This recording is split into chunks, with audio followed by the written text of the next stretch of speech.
Yardbird Suite is one of Charlie Parker's most lyrical tunes. The chords have some really smooth movements. There's a great intensity to them. And in today's lesson, I'll break down for you everything you need to know to play and understand the fabulous changes to this wonderful bebop tune.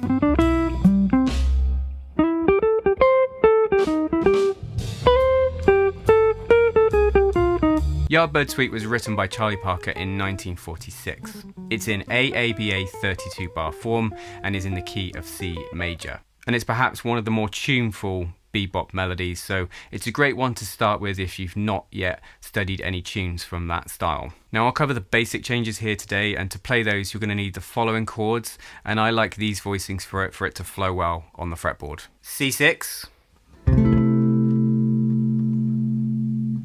C7,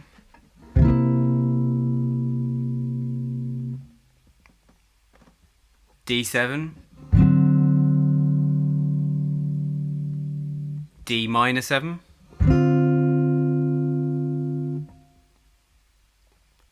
E minor 7,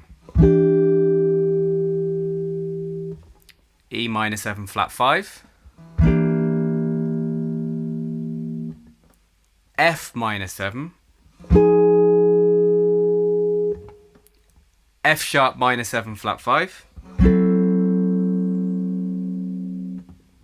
G7,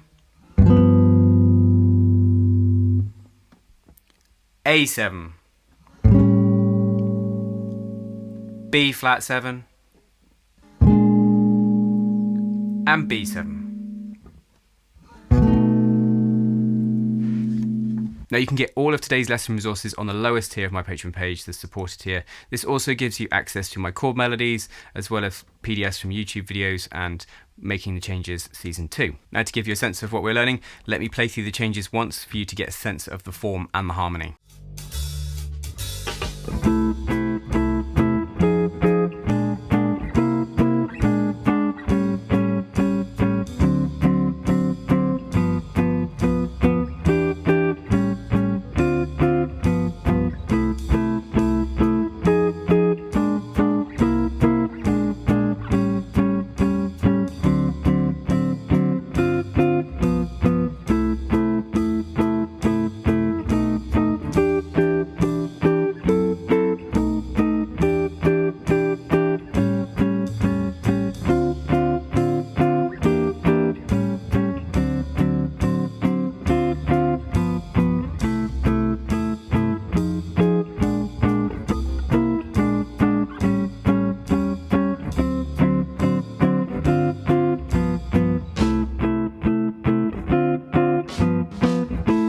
I'll now run through the chords in each section of the song. So we start on C6, this is our home chord, we are in the key of C.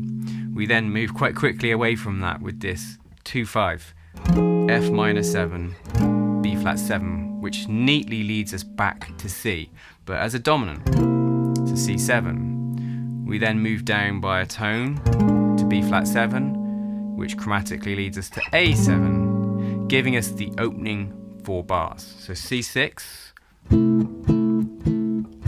F minor 7, B flat 7, C7, walking down by a B flat 7 to A7.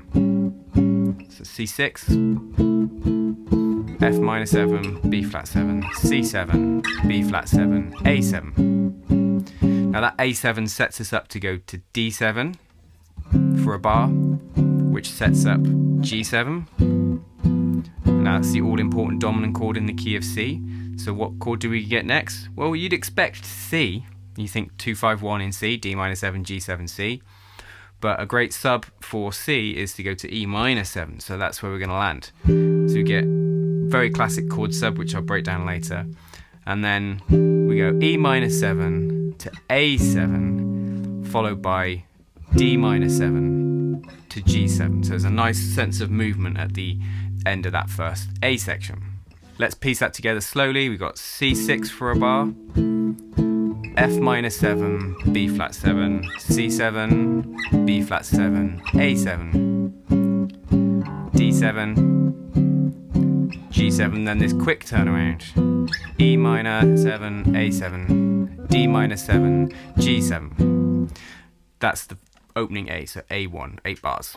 As with a lot of these kind of songs in AABA form, the second A section is virtually identical but has a second time bar, so a different ending. So we do everything we've just done.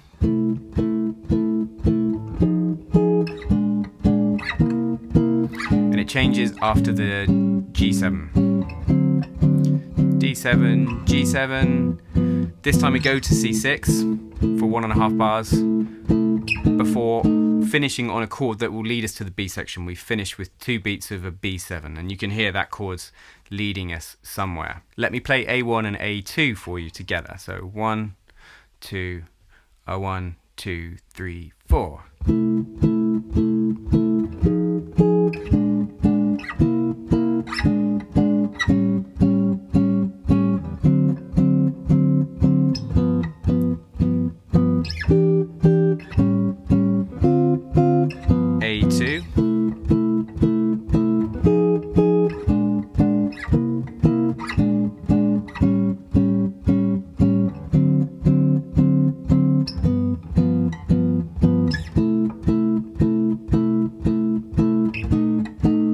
Onto the B section, which is 8 bars like the first 2 A's.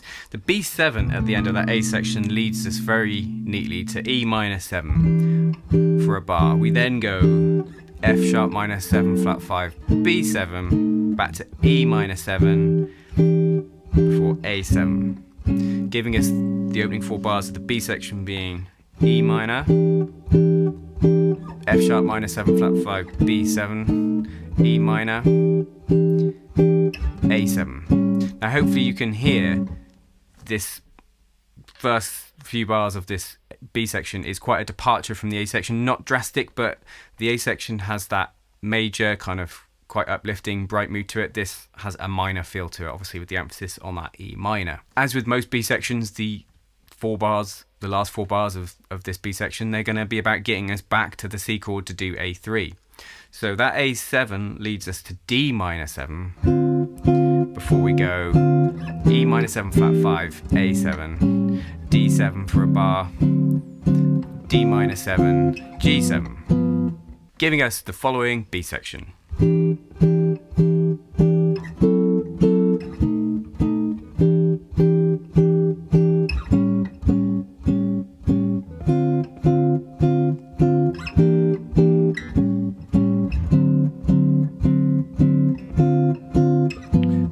Couple of things to watch out for. Obviously at one point E minor 7 becomes E minor 7 flat 5. You've got the difference between D minor 7 and D7 to watch out for also.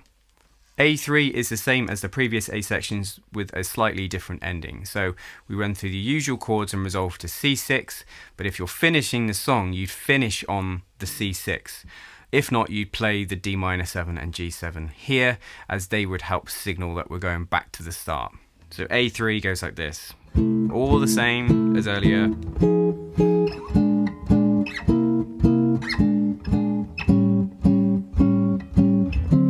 when we go G7, if you were finishing the song, you'd stay on C6, but to go round again, you put that D minor 7, G7 at the end. But let me play it for you close up to a backing track from Quartet, just so you can get a sense of everything we've done there. So AABA.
Before we break down the harmony of this song, let's just be clear what the key of C means. So take the C major scale. If we harmonise those 7 notes into chords, we get the following 7 chords. C major 7, D minor 7, E minor 7, F major 7, G7, A minor 7, B minor 7 flat 5, and let's resolve to C major 7 just for everyone's peace of mind. The important thing to pick out there really is the most common progression we get in jazz being the 2-5-1, D minor 7, G7 chord 5 to C major 7. So whenever I look at a chart for the first time, I'm always on the lookout for a 2-5-1. It quickly helps me make sense of chord changes. Now if you'd like to improve your knowledge of what chords are in which keys, I really recommend this decoder from Noisy Clan. Now there's an affiliate link in the description where you can get 20% off this, where I get a very small commission, but I think it's a really helpful tool. I don't normally promote things like this on my channel, but this is something I really rate. So you set the key at the top, then it will tell you what chords are in that key and what sharps or flats are in the key signature. Now when I first look at the changes to a song, I'm looking for things like in-key chords, out-of-key chords, common musical structures like 2-5-1s or 1-6-2-5s, and then typical jazz harmonic moves, things like tritones or backdoor dominants and things like those. So if we take the A section, we start on chord 1, but voiced as a major 6. So why is this not C major 7? Well, the melody at that point has the root in it. It starts on the root, and major 7 chords clash when that's the case. So whenever the melody is the root note of the chord, the major 6 is a safer and better option. We then have F minor 7 to B flat 7, so that's our straight away to 2 out of key chords. Now we saw a minute ago that we do have F in the key of C. F major 7 is chord 4 in the key of C. Now when you turn chord 4 into a minor, it can trigger what we call the backdoor progression, the backdoor dominant, another way to get back to chord 1.